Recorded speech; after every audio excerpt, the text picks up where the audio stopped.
So what I did was, first I started off with the main idea of a beacon, and when the beacon is blue, obviously blue team is getting points, and if the beacon is red, red team is getting points. So it roughly takes about 8 seconds, I think, for it to be capped, for the other team to cap it. But yeah, see, there you go. But what was I gonna say? It takes about 8 seconds, but this is changeable. You're allowed to make it however long you want by this set of repeaters right here. So first I started off with obviously the pressure plate pressure plate input down to here, and you bring this through, and you need this input to separate off into two different directions. The first direction is obviously however long you want it to last, and then you hook this up by putting a block here and then a normal repeater, so you don't have a extended input into this block which has a sticky piston under it.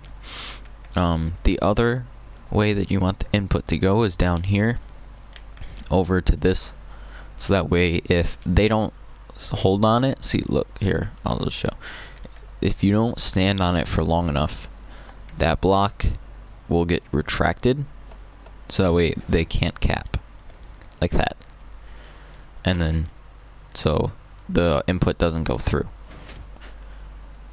So that's how that works. And then you hook this up.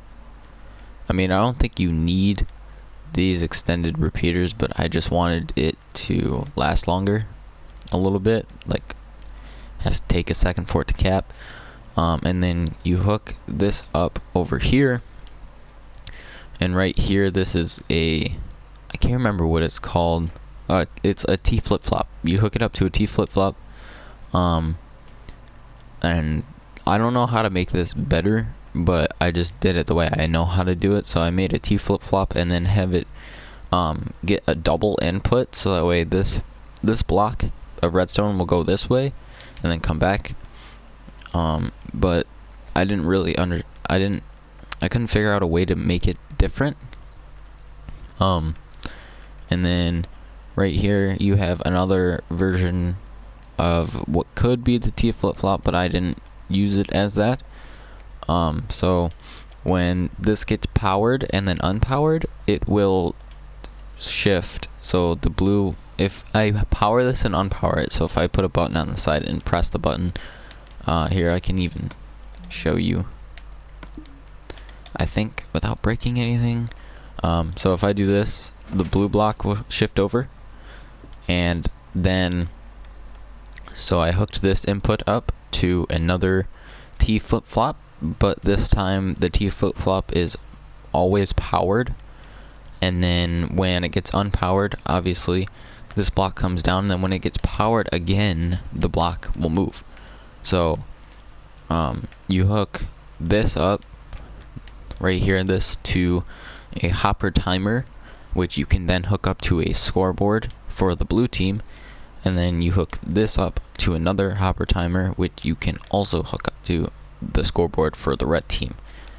And that's how I made a domination flag in Minecraft. It's pretty cool. I can't figure out how to make it more compact, but yeah, so I think it works pretty cool. It looks pretty cool, and it works really well. So just stand on it, wait for this to go through. Should change to red now, and it did. And then so like I have these powered, so they're not working right now, but this, see, this will go off, and then you pick one side, whichever side, it doesn't really matter, and you bring an output from it, and you can put that power to a scoreboard. Now right now I have it set to 5 items in this hopper timer, but you can obviously change that to whatever, but I wouldn't recommend doing it very fast if you want to hook it up to a scoreboard, because the scoreboard might not be able to handle it going that fast. Like, I don't know, I think maybe 3 will be okay, but like 2 or 1 probably a little bit too fast. So yeah, that is my domination in Minecraft. Peace.